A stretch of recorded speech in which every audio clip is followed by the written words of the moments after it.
Celeste Bolin, you're back. I'm back.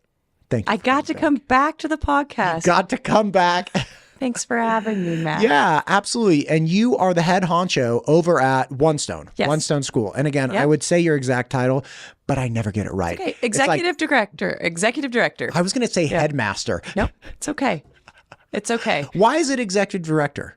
Because we're a nonprofit, right? So, But okay, and then you have a board, right? Yeah, I respond So to the you board. have a president of the board. So you're not the president because you're not no, on the I'm not the board. chairman of the board. Remember, the chairman of the board is a 17-year-old. Oh my God! Yes, because there's student students driven. are on our board of directors. Are you? I respond to the board. And then there's, all the other staff of One Stone, including the One Stone Lab School. And, we have a director of the lab school and everybody that works with the lab school as well as the other things we do. I think I told Wait, you what's a too. lab school? Is that like the hands-on branch or something? Yes, that's a great way to think about it. It's where we prototype and test all the cool, innovative, revolutionary things we're doing that's out of the box, right? Lab school has a specific designation. Typically, they're associated with a university, of which we would love to do that as well. But we use lab school to talk about us being like a research innovation hub for what education is. And so that's why we use that particular terminology. But we're an independent school. Like we've talked about this. It's equivalent of 9th through 12th grade. We offer a high school diploma.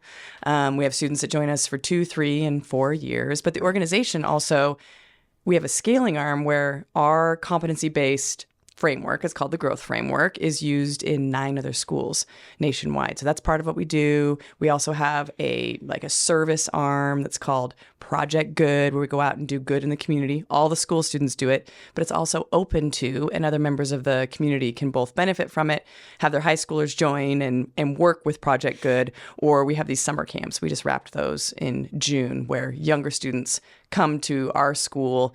High school students help to lead them through activities and just show them what it's like to build culture and community with near peer mentors. So that's all part of Project Good. So the nonprofit organization of One Stone is not just a school, but the schools definitely are like bread and butter. A lot there. When you talk about competency-based curriculum, help me understand that. The way I refer to competency-based is... And if I may say specifically why I'm asking, because some people might be like, okay, but competency is self-evident within education. I think there is a couple anxieties with public school. One, that people continue to get passed on in grade level. They just keep moving on without being proficient at the original grade level, right? Yes. So the fact that somebody's a senior in high school, some people feels like, but that doesn't actually indicate competence at the senior level capacity, right? Like that doesn't mean they're proficient. Yes. You also have anxieties with people wondering what's the value proposition of public school systems. It's like, okay, what are you even making them competent at? Like, what are you making them, or are you doing anything where competency has an effect on the real world, or like a marketability, or, job skills, whatever it might be. Anyway, so that's kind of, when you said that, it's like, okay, what exactly is this? Well, I think what makes One Stone really different is, I think when you think of the competencies you might get from public education, it's mostly in academics, traditional academics, social science, English language arts, mathematics, STEM stuff, whatever. Yeah, To a chemistry, degree. physics, whatever it is they're focusing on in their particular grade level. So at One Stone, we still focus on these subject areas. We have something called the Bold Learning Objectives, and one quadrant of it, we measure 24 competencies from emerging all the way to what we call actualizing, and a quadrant of it, so 6 of them are in the knowledge area. They're mathematical application, research, critical reading, scientific inquiry, things that you're like, oh, this makes sense for school, right? For high school. That's a quarter of it. So the other 3 are mindset, skills, and creativity. And in those, we've got things like management, ownership, iteration, empathy. We've got things like desire to grow, risk-taking. These are measurable things that we're building with the students, goals, and then they reflect on and showing growth over time. So our growth progression goes from emerging, haven't done it, or are just starting to, all the way to mastering. Mastering's like, think Yoda, right? Adults should still be trying to get and living in that mastering. Where we say we want a student to get is at actualizing, self-actualizing. They can do it in multiple contexts. They can do it autonomously, and they can apply it in multiple levels of complexity, right? So we have this way of working with the students to measure these competencies, 24 of them, all the way from mathematical application to empathy to ownership to iteration, and we track it over time. And there's a line right at actualizing that says, ready for career and college success. And then before that, there's ready for career and college. Just to the right of it is success. Our hope is that everybody leaves One Stone, the toolkit to go and thrive in the real world based on these 24 competencies or objectives. Listen. So the difference is you might hear about a student on a report card that, hey, they were highly engaged in class. They were a leader. Leadership is on our growth framework as well. It kind of comes as a comment typically, and it depends on the school that you go to. We're like, why is that in a comment? That is a big deal. Are you working on leadership? How are they showing leadership? And in what context? And do they have goals? And how do they show they practiced it? We're not popping that in a little comment. We're saying, no, that's a focus of what we're doing at One Stone. And we can explain to a parent, to the student, right, because we're working with them, how they can grow in this skill instead of it being kind of an afterthought, which I think sometimes it is. You know, if you get an A in physics, you're like, wow, a kid knows a lot of really great physics concepts, but that's not going to tell you if they're creative, if they're a good problem solver, if they know how to take risks scientifically and creatively. It just tells you how they did on metrics that are identifiable by some point system.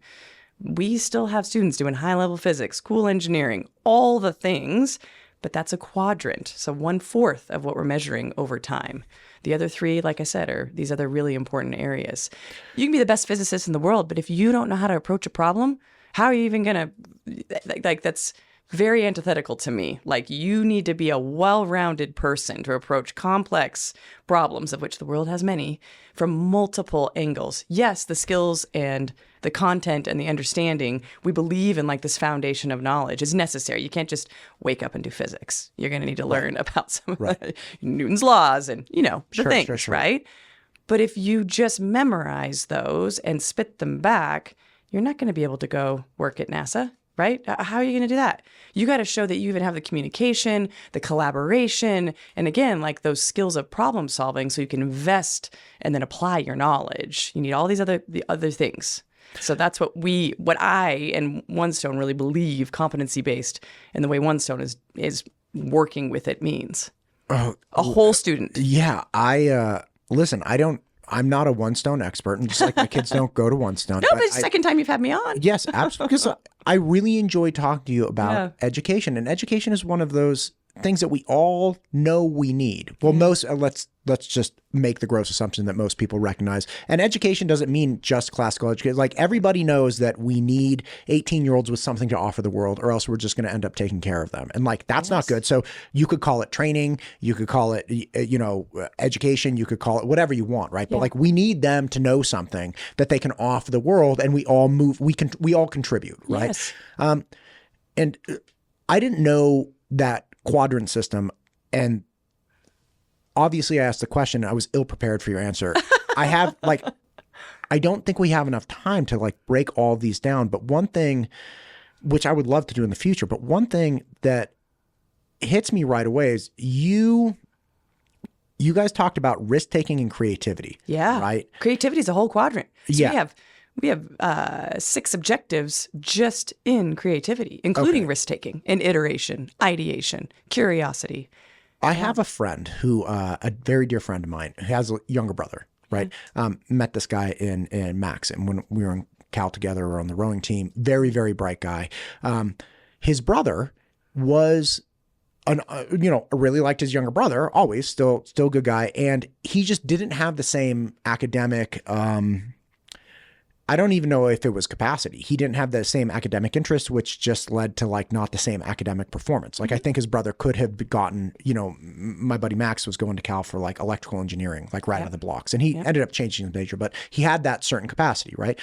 Anyway, and I remember talking to him about his younger brother, and he's like, he's really creative, and the creativity aspect of it, of a person's character or interests, used to be this throwaway thing. right? Back, in the 90s, it's like, yeah, but they're really creative. And what that meant is they were going to put on like black eyeliner and be like goth and go to like some New York art school or something. Exactly. Right? They had to just be into like traditional arts or something. Right. Yes. And the value, and in line with that, the value of risk taking was also something that is not rewarded or highlighted within standard academic curriculum. I may have even told you about this. I had a client that invented the first digital camera. Oh, wow. Okay. No, I don't think so. Wild, right? Yeah. So like, and people were like, oh, wasn't it Kodak or wasn't it? I was like, no. He owned the patents and then went one by one and sued every single company that made, because he owned the digital technology, right? Yeah.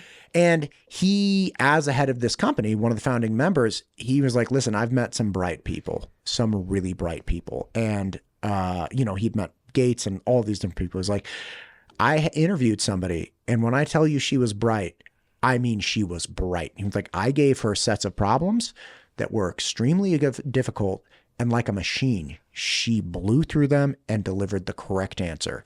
He was like, now, I couldn't hire this woman. I was like, why? He's like, because I gave her a problem at the end that had no right answer.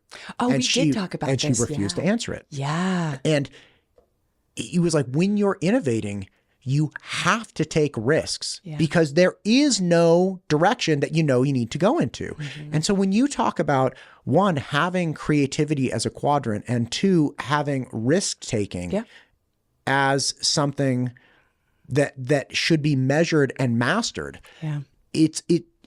it flies in the face of the education that I received, but it's 100% in line with the lived experience that I've had, having never had a job, never applied for, I don't know what a resume looks like. I don't know how to fill an application out. Like, I don't know any of this stuff. What I know is that I'm not risk averse, right? And I'm really good at being bad at things over and over and over and over and over and over until I get better at it, right? And I'm creative in ways. It's like, I know the way you look right now, okay? Backdrop, lighting, the whole thing.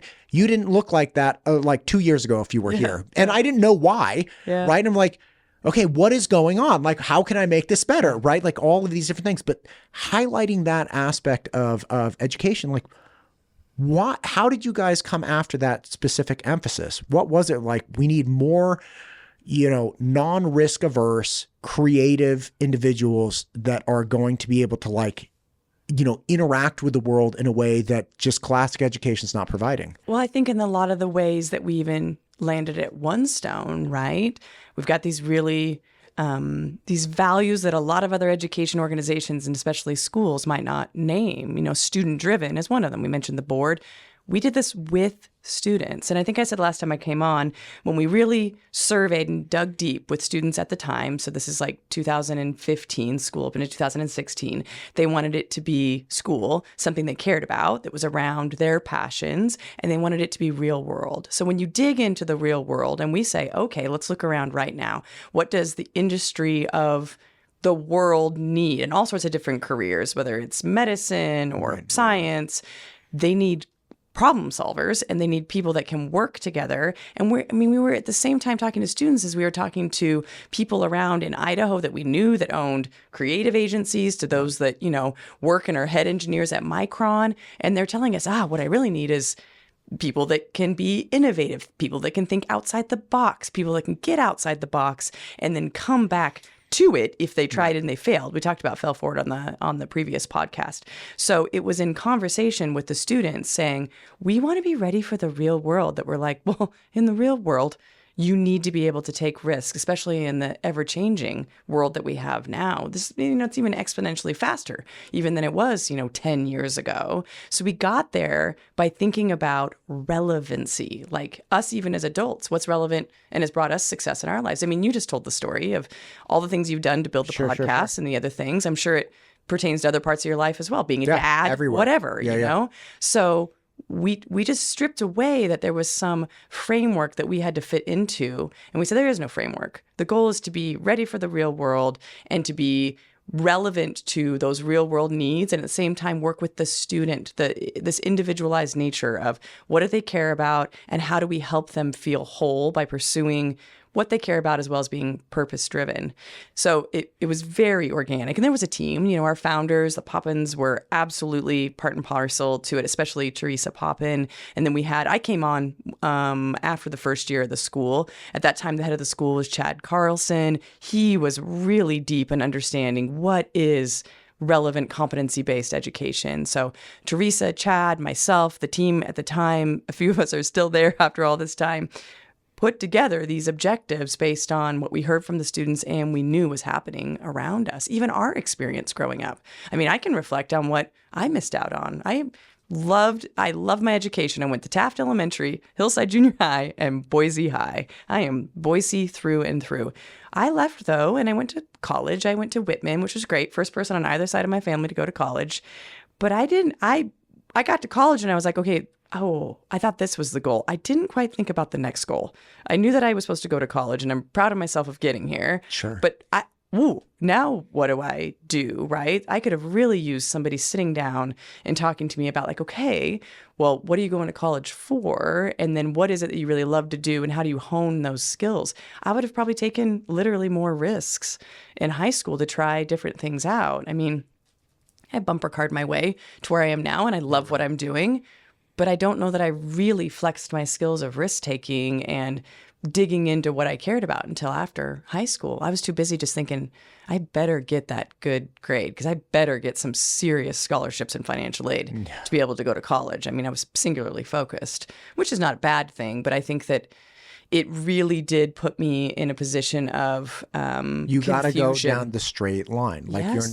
you're not. Yes. Even when I got my PhD, I still had some of that confusion. I didn't know I was going to get a PhD, got it. Was like, okay, well now I do a postdoc, but it wasn't a clear path for me. And maybe that's a Celeste Bolin, and that's okay. But I didn't have a lot of frameworks. I didn't have a lot of mentors. I didn't have a lot of people talking to me about a whole picture of my life. And students are ready for that. They're ready for that at 12, 13, 14, 15, 16, whatever. I mean, you're never too old to have these conversations, but there's no reasons not to have it with students earlier. What do you care about? What drives you? What's a perfect day like? What's a thing you do that makes you lose track of time? Right. Helping with that awareness of where they really are authentic in themselves and how they could grow that into spaces in society, both for their career and for society themselves to help better humanity. I mean, and I'll ask you a question. I know you're the interviewer, but no. What's the thing you want the most for your students in life? What do you hope for them? Not your. Did I say your students? I meant your kids. No, but like I was an educator too, okay, right? Like yeah. So, for my kids in particular, I think that what I want them to have is, first off, they have to have something they can offer the world so they can successfully provide for themselves, right? And why do you want them to provide for themselves? I know it seems like a banal question, but just for survival? You just want them so they have a good life where they're surviving? Well, I mean, this is a very, okay, so first off, I would like to know when I pass on in this life that I didn't produce people that were a drag on society. We need to contribute, right? Like it's fundamental to me that I contribute something and then, I hopefully teach my people how to, contribute. But beyond that, because you got to hit the basic things. And if you got to do things that you're not super into initially, that's fine. We all have to go through periods of time where I like to look at those periods of time where it's like, okay, you're in a building phase, right? You may not love what you're doing now, but you better be building something in parallel because if you're like, all right, there's nothing more permanent than a temporary solution, right? They're like, I'll just do this for a couple years and then I'll do X, Y, or Z. Okay, well, in that couple years, were you working towards the X, Y, or Z? Yeah. Right? Like, okay, you don't want to be installing garage doors. That's fine. Yeah. And okay, first off, is it helping you pay your bills? Yeah. Right? Do you have a better alternative you would like to do right now? No? Okay. So so what would you like to be doing then? Okay. That thing you want to be doing, how can you in the evenings or on the weekends or in the mornings be working towards that other thing? So this temporary thing you acknowledge you don't want to do is actually temporary.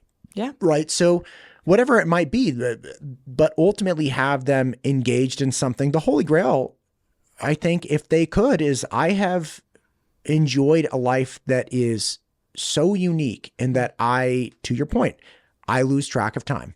Yeah. Like when I was tutoring students for the SAT in the last several years before I left that, I would work 12 to 14-hour days nonstop, back to back to back classes. And I was more fired up at 9 o'clock or 10 p.m. when I got off than when I started in the morning. And there was no period when I was like, I don't want to be here. And I was making good money doing it. Now that's crazy, right? Like that would be the holy grail. And if they could find something like that, that would be wonderful. And this is a similar one, right? Yeah. Like I will get sucked into conversations. I don't want them to end ever. Yeah. I'm like, but dang it, man, like the next person's coming, or like, I got to go do this thing. Well, so, and I'm hearing you talk about things that we talk to students about. You want them to be fulfilled, right? So fulfilled. So if you go Maslow's hierarchy of needs, clearly you want the basic needs met, right? The base of the, the pyramid. But then at the top, it's that real like connection to self and something bigger than you, you know, and along the way, you have all these, rungs to climb. And what you were even just talking about with, the example of you're going to have to do hard things to be able to sometimes just survive, to do the things you really want to do. That's grit. That's desire to grow. Those are all things we're coaching and naming for students at One Stone. And that's really powerful, right? I truly believe that language can drive society and mindsets of people. If you name to them, hey, when you did that thing where you gritted through that SAT prep, because it's rigorous. Our kids all take the SATs and they do very well. And how they do on the SATs matches where they line up on our growth transcript in mathematical application, writing, critical reading. This stuff can be proved in multiple angles is kind of what I'm saying. Because a lot of people can come, it wasn't the question you asked, is how do you know that how you're measuring it is real? How do you know it compares to other things? We compare it to other things. Our kids take the PSATs. They take the SATs. Where we're showing their growth is about where it's showing on those tests. We don't need the test to say if a kid is able to get out into society and pursue what they like, right? I don't believe that, but I do think that us acknowledging there's these gates, right? Especially if you want to go to college that you're going to have to walk through. I'll go back to what I was talking about. You're going to have some grit. You're not going to love studying for the SATs all the time, right? And I can tell you. But you want to go to college, and that's going to be fulfilling. And so let's name it. What you're doing right now is showing a resiliency, even with obstacles or challenges. Like that is a skill. You're honing a real skill. Good job, right? And let's move through it and recognize it. But the other piece that I heard you talking about as well, and I'm making some assumptions, so let me know if I've gone too far.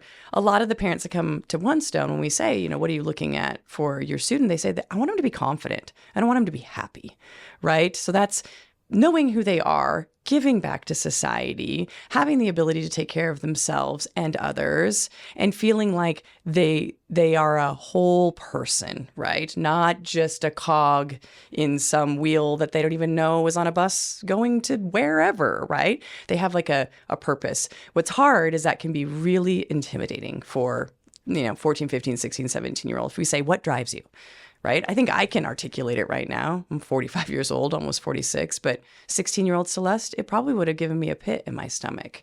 So we try to come with, why don't we try things? Let's be curious. Let's be curious about ourselves and others and see where that takes us. Because I think the thing that, and you've talked about this with some folks on your podcast, that needs to be at the forefront of conversations is, are we setting up students with resources for them to be whole people, to be confident, to be contributing members of society, and to give back? I heard you talking about give back too. That's super important to us at One Stone. One of our other values, besides student-driven, is doing good for yourself and others, because we're still in a total epidemic of mental health crisis in Idaho. I think we touched on this last time we came, but that is something that truly keeps me up at night. Like the statistics on students in Idaho, I mostly, look at the high school ones that are, they have suicidal ideation. They have evidence of self-harm. They think low of themselves and others. They don't see a path forward for their future. This is documented. A really good person that might be interesting for your podcast is there's an organization called Communities for Youth, and they're doing Megan Smith. Okay, have you had her on? I have not had. I've met with her several times, chatted with her, Dr. Megan Smith. Yeah. Really great. The data coming out of that is compelling, and it's getting better. And you know what has helped the data more than anything? The community getting involved, not just the schools, larger communities getting involved and thinking about mental health, places that students can access areas to play and be outside and be in community, to know each other, whatever it is. There's got to be spaces for this. And that's going to take more than just our schools. Schools are a really important place. We build community and culture really specifically at One Stone as a skill too, right? We practice kindness. This is something we practice on the regular at One Stone. We name it. We name a student every week and they get the U Rock, right? So we name a student and we get in a big circle and the U Rock is going to Matt Todd this week. Matt Todd has been contributing in such bold ways, talking to leaders, being open-minded, asking hard questions. We love the way he shows up enthusiastic. And then we all go, we write things about Matt Todd on the back wall. We have these big whiteboard walls. That's showing how you name in a community somebody that's showing up. It gives you identity, it gives you a sense of place, it gives them something to go towards, and all the students get a U-Rock at some point. You have to build that. You have to build a framework for that. That's practicing kindness, that's showing leadership. We do that regularly at One Stone, and I believe that it is truly those things. Knowing a student, as well as having them contribute back in the community, builds their mental health and their resiliency in huge ways, in named ways that we see with students. Yeah, I mean, there's a lot there. I recently had on Tommy Alquist, and I was chatting with him about a lot of things. And I think you had mentioned he came and talked to you guys, but he talked to our students. It was amazing. He came to our gratitude week, a great example of a week we pause and we do service projects in the community. Typically, we've done Wake Up Boise a couple of times, but we've done some other service projects, and we all give gratitude to our community. They write letters, the students write letters to their parents, to their mentors, to other people in their lives that have made a difference. We practice.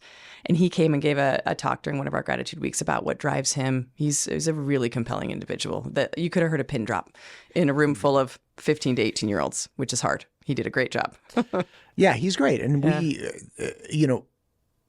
there's a paradox of service that I think people don't recognize, which is, or maybe they do, I don't know. But the point is, as we were talking about it, it's, look, if you want to be better yourself, if you want to be happier, if you want to be more fulfilled, you have to stop looking at yourself and start looking at other people, start serving other people. And that's a path towards your own happiness. Yes. And we were, in that conversation, there was this study that came out years ago that I really always appreciated, which the old cliche, money can't buy happiness. Mm-hmm. And the study was like, well, it depends, right? Well, there's that threshold, right? Like you have to be able to take care of your basic needs. Sure. But the idea is like, look, if you have a house and you have a food, can money buy happiness? Yeah. Right. And most people are like, yeah, no, money can't buy happiness. So like, well, it depends who you spend the money on, right? So what they did is they took these two different groups of people, and one group, they gave them $100 and like, okay, go out and buy whatever you think will make you the most happy with this $100. People would take themselves to the movies or buy themselves like a new iPhone case or whatever it might be.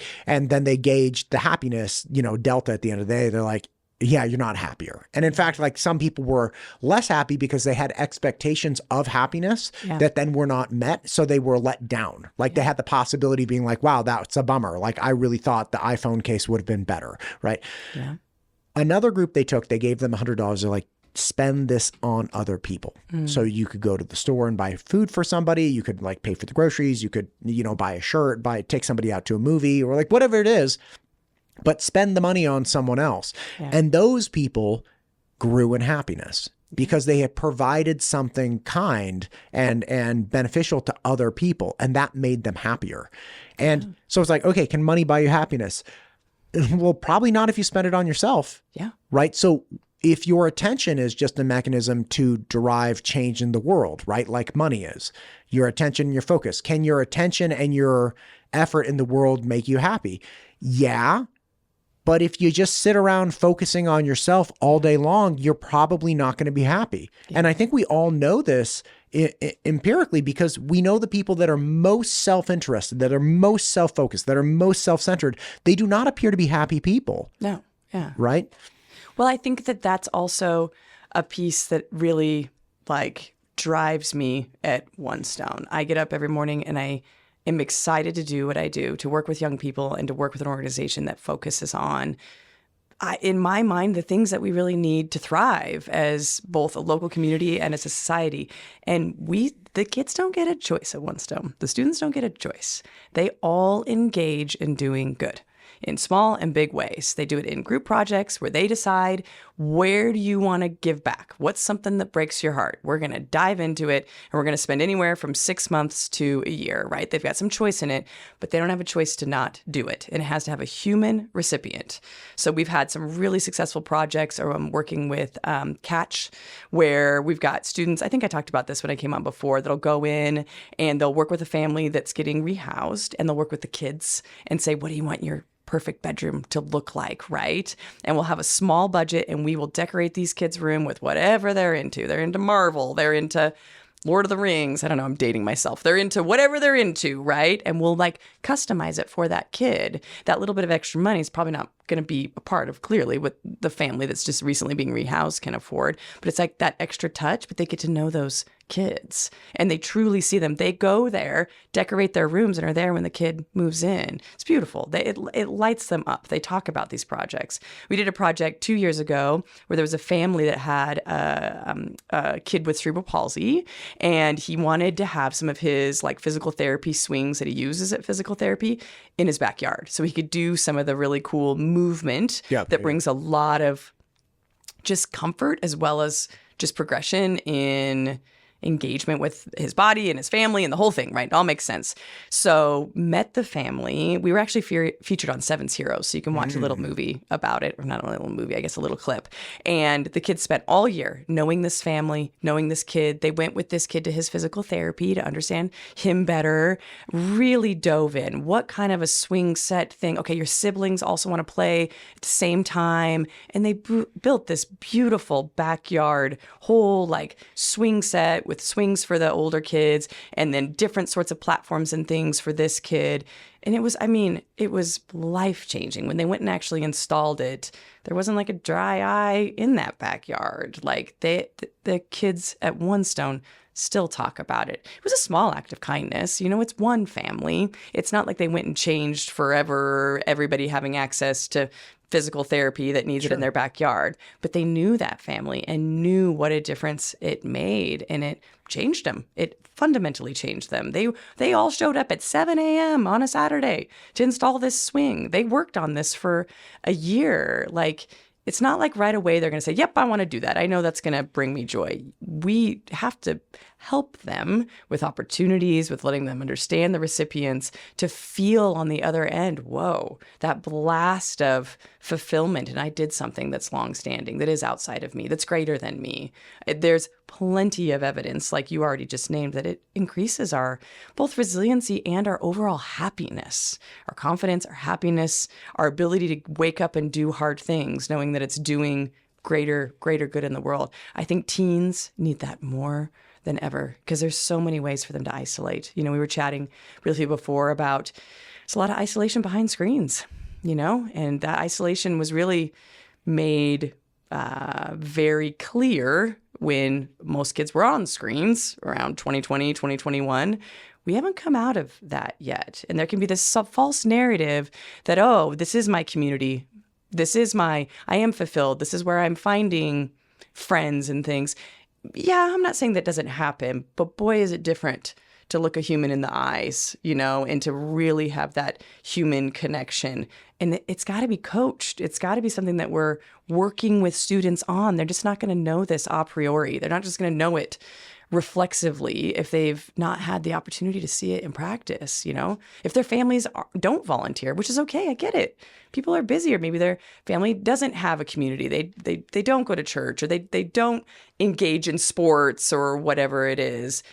There's got to be opportunities for kids to see what that looks like, right? Whether their family has the opportunity or the resources to do it or not. How do you give back? How do you give back to your community and see the good that brings? That is a huge part of One Stone. It is not an afterthought. We don't carry around sheets where they're collecting community service hours. That's not how we do it. One Stone, doing good and doing this on the regular is part of who we are. I think that's part of our like secret sauce magic that cannot be underestimated. Yeah, doing it for an end does make for a difficult transition, right? So it's like Yeah. I have to do this for this thing. And in general, I think people very much hope that they're like, okay, we're going to require that they do this thing, and then like making kids tell the truth, right? Like you get mad at them when they lie, right? And you hope that like.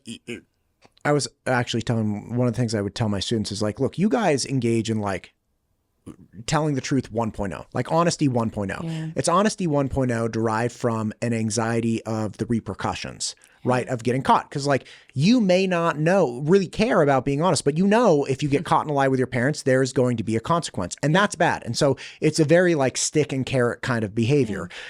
What you will eventually get to, hopefully, is honesty 2.0, where you're honest not because you're worried about getting caught or not, but you're honest because you understand the value of honesty from a greater standpoint, where it's like if we're all just running around only being honest when we think there's anxiety of getting caught and then lying when there's not. It was like there was that great scene from City Slickers where Billy Crystal's talking to the other guy, and the guy's, you know, very comic oriented, like what if there was like a hot alien that came down from the sky and like wanted to, you know, have a night with you, and then she'd go back in her spaceship and fly away, and Billy Crystal's like, no, because I would still know, right? And that's honesty 2.0, which is integrity, right? And if we take that away, we all realize if our society just eliminates integrity, we're all dead, whether or not we get caught or not. Like we're just going to be living in this scurrilous, terrible, you know, scoundrelous society. And that's, you know, so we require kids tell the truth,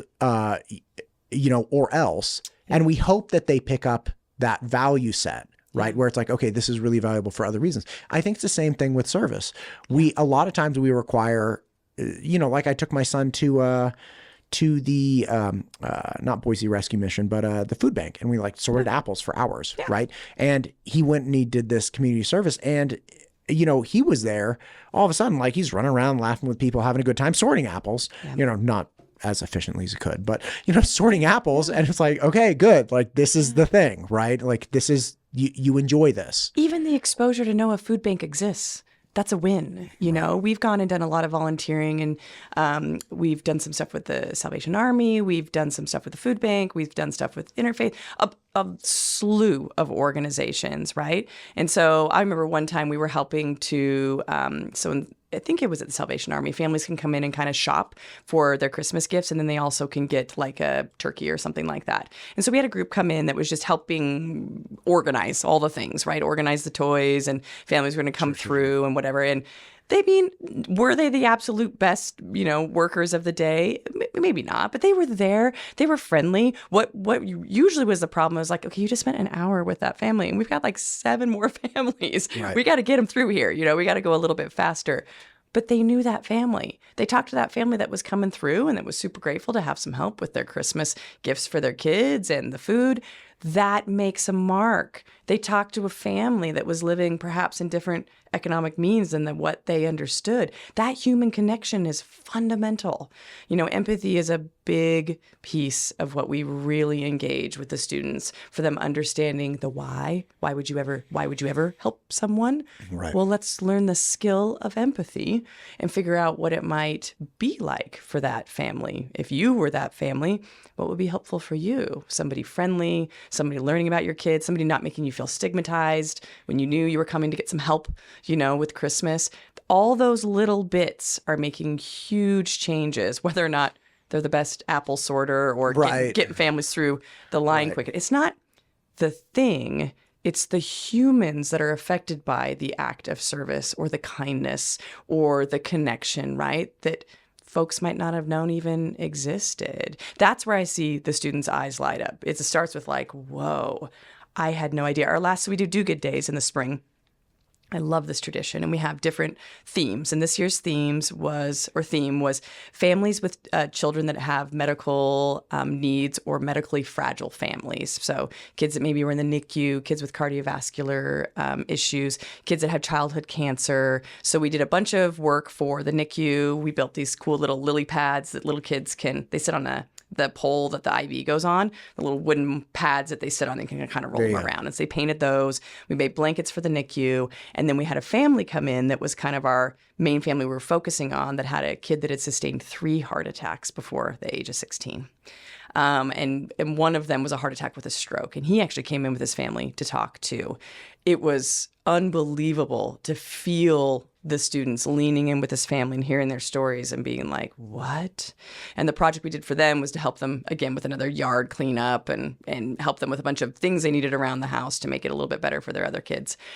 It's not the going and helping in the yard. If they didn't know this family and they didn't know their story, they probably wouldn't have gone. I might have gotten we get teenage angst. I get teenage, I'm not doing that. Of course. This is still 15 to 18-year-olds. These aren't aliens coming from the sky. They still have all the same things they want to do.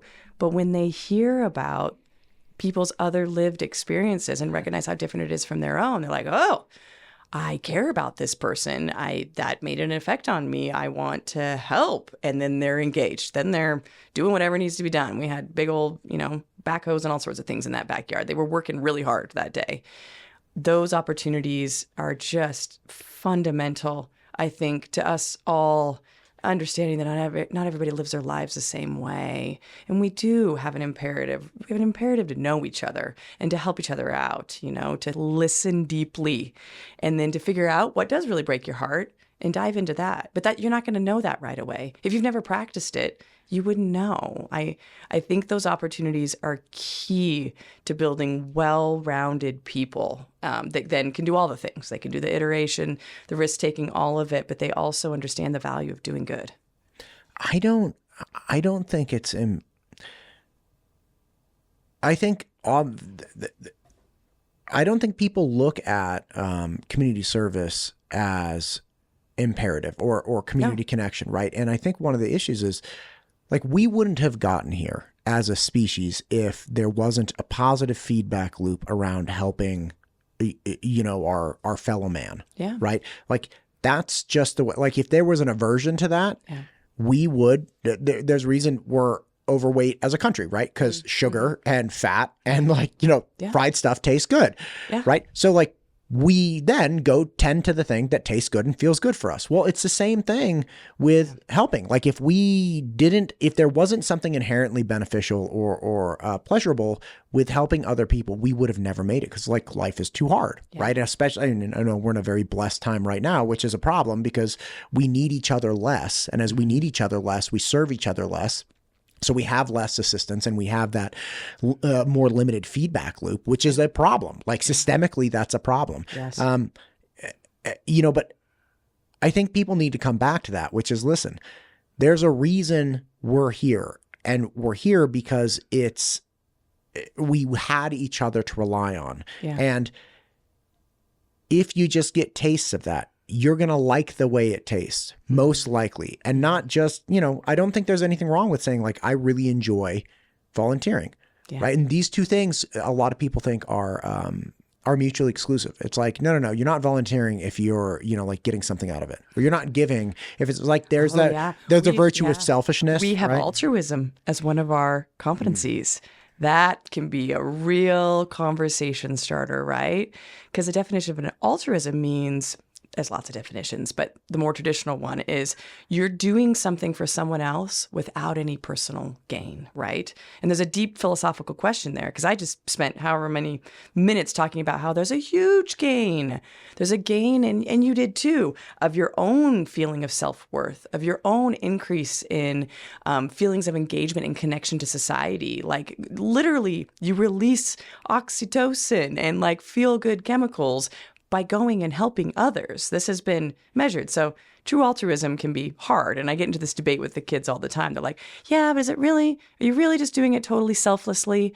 And I was like, no, you're putting yourself into it, but you're doing it for someone else's life or circumstance or whatever it is to get better. Your immediate gain is not the number one, right? Yes, you are going to benefit from this, but your immediate gain is not necessarily the why. The why is you knowing them. How about no? You are going to get the immediate gain. I tell them you're going to feel better. There's I remember one of my first tutoring clients. had a friend that I would, see occasionally, and very bright gal. And she, this was the mom, right? So my tutoring client was the mom of the kid I was tutoring. Anyway, the point is, she was telling me she was being critical of somebody. They were going to this very ritzy private school, and she was being critical of somebody who would donate very frequently and like be very public about it, right? And this particular woman was Jewish, I believe. And she's like, look, there's a saying, and I'm going to butcher it, but it's giver never meets receiver, right? And so the idea is that it's important to recognize that you do something for very positive reasons for someone else, and you never necessarily meet them. They're not beholden to you. And, you don't have to have this like groveling interaction where like, oh my gosh, thank you so much. You're like, well. So you just get into it. But the idea is like, look, there's something inherently good here. You don't even have to get to know the person. There's something inherently good here. So when people are like, yeah, but is it really selfless? No, you're going to feel better. Yes. You're gonna, all the things you're worried about. You're worried about your hair. You're worried about your jeans. You're worried about your shoes. You're worried about your boyfriend, your girlfriend, your whoever. Yeah. You will stop worrying about that if you're worried about someone else. Yeah. So like you're going to be less self-conscious. You're going to be less self-interested, which never brings happiness. You're going to be all of these things.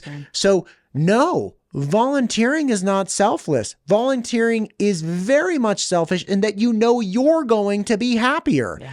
That's it, man. Like that's all she wrote. Yeah. Right. So stop looking at it as this like grudging, like I have to do this stuff. No, man, harness it and be like, okay, this is like a happy drug. Like if I can focus on other people and improve other people, I will be less focused on myself and I will know I did something good for the community. That's not selfless. That's totally like a happy pill. Yeah. And I believe in it deeply. I think that it is a piece of us approaching, I'll go somewhat full circle, some of this mental health crisis, especially in teens. Like these statistics are scary. That is scary. If we know that getting out and helping others is a quick, it can be free, like way to help with this, why we need to do it. We need to do it. We need to provide opportunities. We need to keep working with students, working with the community to say, hey, where, especially if you're already an organization that's giving back in big ways, how can you interact with young people? How can they know also where they can lean in and help, big and small, sort apples, help families at Christmas, whatever it is, to bigger ways? Can they lean in with your organization and really understand what's going on with housing? Like how it can feed so many needs too, because then they're like, really understands what's going on with housing. I mean, I don't either. But I know that people, I know that there's plenty of people that need housing, so we can start there. But like, even a student leaning in and being like, well, what data does your organization get? And then, well, how do you decide what families you're working with? That's also helping them to understand potential like career paths or other paths that they want to make better. Because isn't the idea, the idea I'm counting on is that these generations are going to do better than us. I want them to be able to feel like they understand the problems without it weighing down on them, like the world's weighing down. You probably know all the evidence of extreme anxiety that students are carrying about what's going to happen in the future, just in general, whether it's the planet, humanity, you name it, right? There's way more like that existential future anxiety in teens now than there was, at least when I was a teen. So how can we make them not just sit in it in dread behind a screen and, I don't know, I was about to say a chat room. I don't even know if that's still a thing. Whatever, a social media group. It is on Roblox or Minecraft. God, enter some digital interface to talk about it instead of being like, wait, I think that there's like really cool organizations that are thinking about public lands or whatever, right? Why don't you go talk to ICL? Like letting them have a way into the problem where it's not just doomsday. I think that's another really wonderful place where real world experiences for students, both giving back to their community as well as just understanding how real world professionalism is taking place, can change the trajectory of this generation doing better than us. Faster, smarter, more empathetic, more altruistic. That's what I want. I mean, it's not me, Celeste Bolin, but that's what we hope at One Stone, our values and what we're doing with our framework towards individualized education is promoting. How do you navigate engaging people that want to, fired up 18-year-old, really wants to meaningfully contribute, really wants to get after it, but avoid the marketing pitch of doomsday? because that's ultimately what a lot of young people are driven towards, which is do this thing or we're all dead right now, right? Like that's like the Gretchen Like the Thunberg. fatalistic, yeah, like right you've now. Yeah. like all of these terrible things, right? Like I remember getting a coffee one time in Oakland, and I was like in my mid-20s, and I was with my wife. We were like, I'm just trying to get a coffee, and this person's like, do you want to sign this, or are you down for killing polar bears? I was like, yeah, man, kill them all. Like, I don't know. Is It's that like, what you said? no, I get it, but that's what I thought. That's what on the inside. I kept on the inside. I was like, I have, I had some modicum of impulse control, but it's like, I just stop with it. It's like, first off, they're still polar bears. I didn't sign the thing. You're getting paid per signature. Like, so of course you're going to say the most inflammatory thing, but this is what people default to, which, and you see this polarization with like political stuff. Of course. Right? Of Like course. everyone believes that their side is the only, and you saw this with tariffs, right? Like I had conversations with tons of people that were just like, this is a terrible idea. Tariffs are horrendous. Like all of these, one person was arguing about, like growing produce in Idaho and like how we should grow like we should let other people. It's like, okay, but there's no clear answer here, right? Like, do you want to transport produce in the United States? Okay, great. Well, then are you factoring in the inherent carbon cost of transporting in produce? Okay. Why is produce more expensive to grow here? Well, we have labor laws. Yeah. Okay, great. Which means the 7-year-old here is not growing the lettuce. Yeah. Right. Whereas in other countries where they can grow it cheaper, maybe the 7-year-old is growing lettuce. Like, so you have an inherent humanity cost, you have an inherent carbon cost, like you have a food security cost, and it just baked into it. So if we always rely on, I don't know, Canada grow, I don't think they grow lettuce, but if Canada's growing our lettuce, what happens if relations with Canada breaks down? We're experiencing this right now. The only country, the country that has control of the uranium supply in the entire world, Russia. Yeah. And so when we talk about energy sovereignty and energy security, and we acknowledge that nuclear power is absolutely fundamental, a fundamental piece to our energy security. Well, who controls uranium that we use as nuclear fuel? Russia. And why did we do that? Because we just decided that we could get it from them. I was talking to somebody just the other day. It's like this. It's like, okay, you want a burger. You're like, I'm going to eat a burger. I need a burger. From uranium to a burger. This is going to make perfect sense to you. Bears. This is going to make complete sense to you. I need a burger. I want a burger for dinner. Okay. Well, I don't have a stove. I also don't have a barbecue. Don't have a pan or a spatula or any of this stuff. But In-N-Out's got burgers for like $2.50. Should we build the kitchen and everything else so we can make burgers for like 5 cents? Nah, man, let's just pay the $2.50. So we don't invest in the upfront cost. And now we're hooked on burgers, and like In-N-Out owns all of the burgers. And now it's like, wait, what if we like need burgers to survive? It's like, well, you got to go to In-N-Out. It's the exact same thing with uranium and nuclear energy. Yeah. We got hooked on cheap uranium, looked past developing our own infrastructure. And now that we really need nuclear power to work safely and effectively, and we need to research it, we got to go to one of our greatest adversaries internationally to be like, can we please have some more uranium? Like, these are the problems where it's like, and again, what's the right answer with tariffs? What's the right answer with uranium? You said you have to invest in the problem, right? And that's, I believe in investing in the problem of students not having relevant education that means something to them, that they see that they can have a path in life that both gives them a good life as well as is good globally for the world. So I'm gonna take it back. And you said, what do you do with the 18-year-old that's got this fatalistic approach? Right. Like, they're all fired up. You're going to kill the polar bears. Totally, blah, blah, blah, blah, totally. Blah. You got to engage in that conversation and say, you yelling about the polar bears to your peers or online. I'm sorry, I keep taking it back online, but that's where they yell. A lot of them. I'm generalizing. You got to say, back it up, back it up, back it up.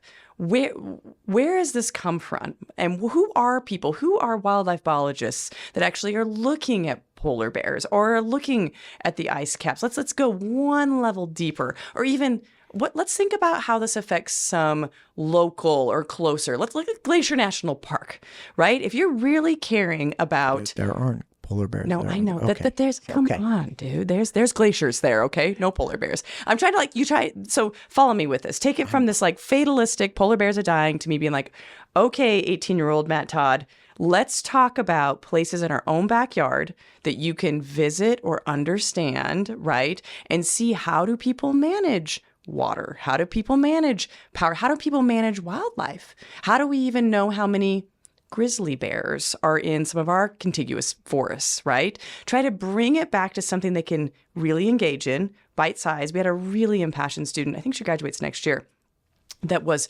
so and still is so impassioned about wolves. Just wants to know them, wants to know how they survive, wants to know how their species survives, and we can get along with ranchers and everything else, just so invested. She did a summer internship with like a world-acclaimed wolf biologist. It changed her life. Who was the biologist? Oh, I knew you were going to ask me that. I'm not going to be able to pull it out. Not Carter Niemeyer, is it? No. Because he's a Niemeyer. wolf guy. No, I would have recognized it. Bode? Maybe. And it was a summer program through U of I. She ended up going to U of I, and she continues now this work in tracking and understanding wolves in Idaho, right? She had a way to dig in, right? Like dig in somewhere where there are actually people studying, understanding, working with people that'll talk to all the different parties, not just yelling about wolves. We didn't say, hey, student that cares about wolves, take a clipboard and go down and get signatures about other people. Not that I'm saying that's bad, that care about wolves. How can we really give you a real world investment into this problem to where you feel like your voice can be heard, you can hear multiple standpoints on this, and there truly is work being done. It's not just yelling. It's not just dismissing, right? It's doing the work with the community that's doing it. Bringing students into real world contexts with people that are actually solving really hard problems or their organization cares to is key to making it so they're not just popping out and saying, well, we're all screwed anyways. I don't care. You know, taking that teenage angst and making it 20-year-old angst and 30-year-old angst and 40-year-old angst and whatever. The way to combat that is to dig in, know the people more that care about it, know the problem deeper, and find how you want to give back. And don't make it seem, though. I think another complaint can be, well, I can't vote. Although we said an 18-year-old, so let's say 16-year-old, I can't vote, I can't this, I can't that. There's all these age restrictions. And I hear that. I do think that is a barrier. And I think some of them are there. I understand why you can't have a driver's license before you're 15. I agree with that. Like some of those we talked before, and they're for real places. But there are other ways we as educators can be like, let's get in any exposure way. Let's do an internship at the Idaho Transportation Department. Let's find, it looks like they do these summer wolf studies. Let's reach out. Let's see if we can do something. Can you talk to them? Can you get on a Zoom call? Instead of just feeling like I can't do anything, it's just getting worse, blah, blah, blah. Entryways into the problem and not just dismissing you're too young or you don't know about it or whatever, like leaning in with curiosity, figuring out how you can help connect young people right now to the things they care about. That idea that they have to wait until magically they're 18 and then, okay, all of a sudden now you're an adult and now you have all the opportunities that adults have, but you did not have that at 17 because that year that really but who says that?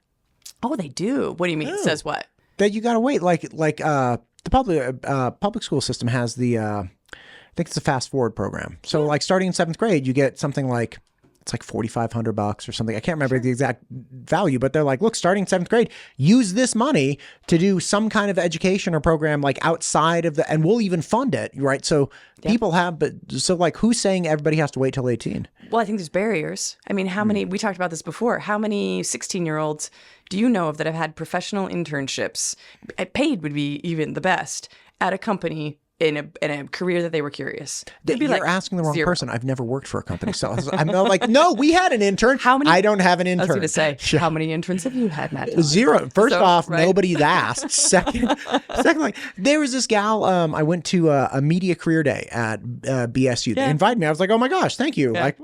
They had put me on a panel. I was like, me? So I go up on the panel and have a great conversation. I'm the only independent person up there, which is hilarious.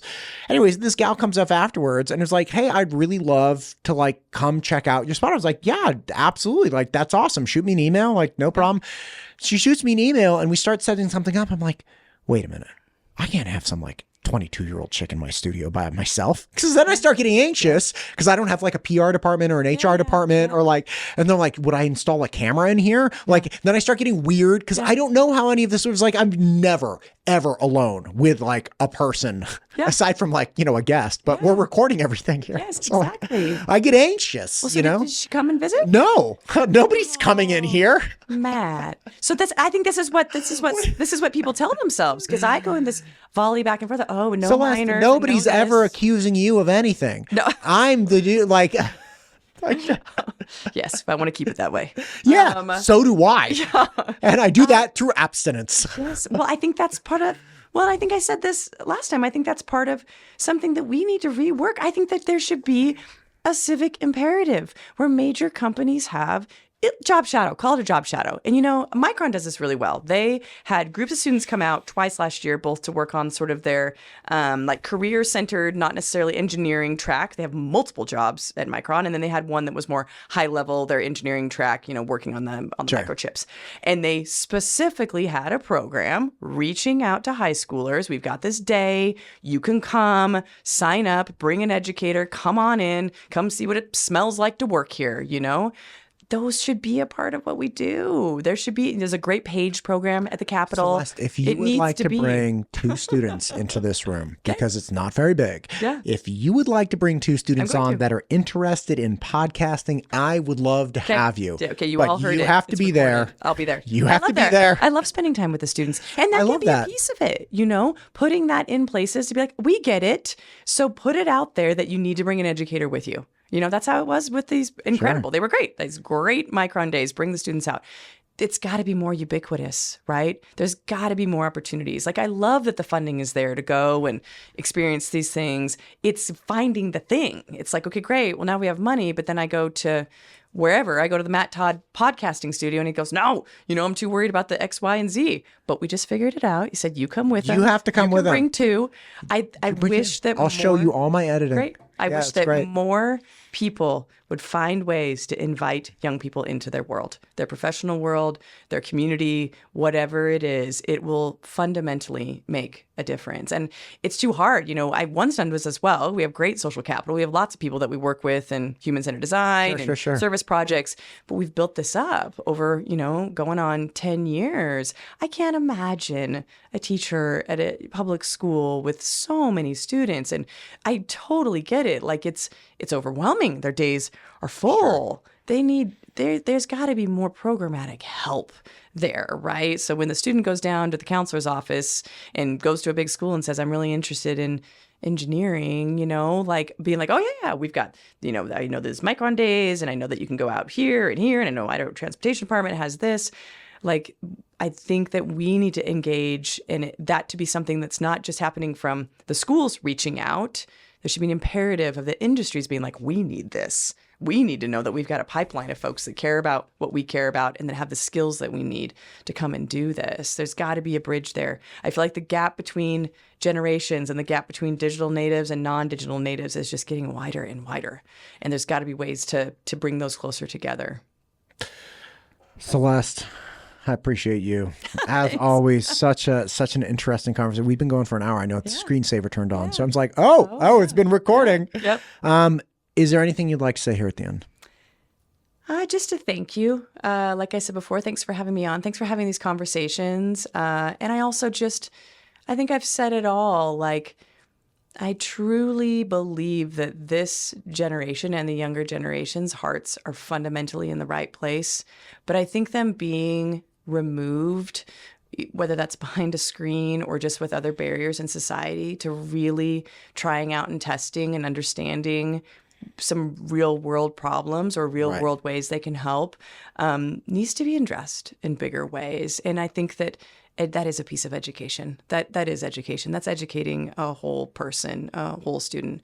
It's beyond just academics of subject areas. It's how can you really know and understand yourself and the community you live in. So invite a high schooler in. Whatever you do, invite a student in. How can you engage more with students? How can you do it? I love it. Thank you for coming, and we'll do it again. Yeah, thank you.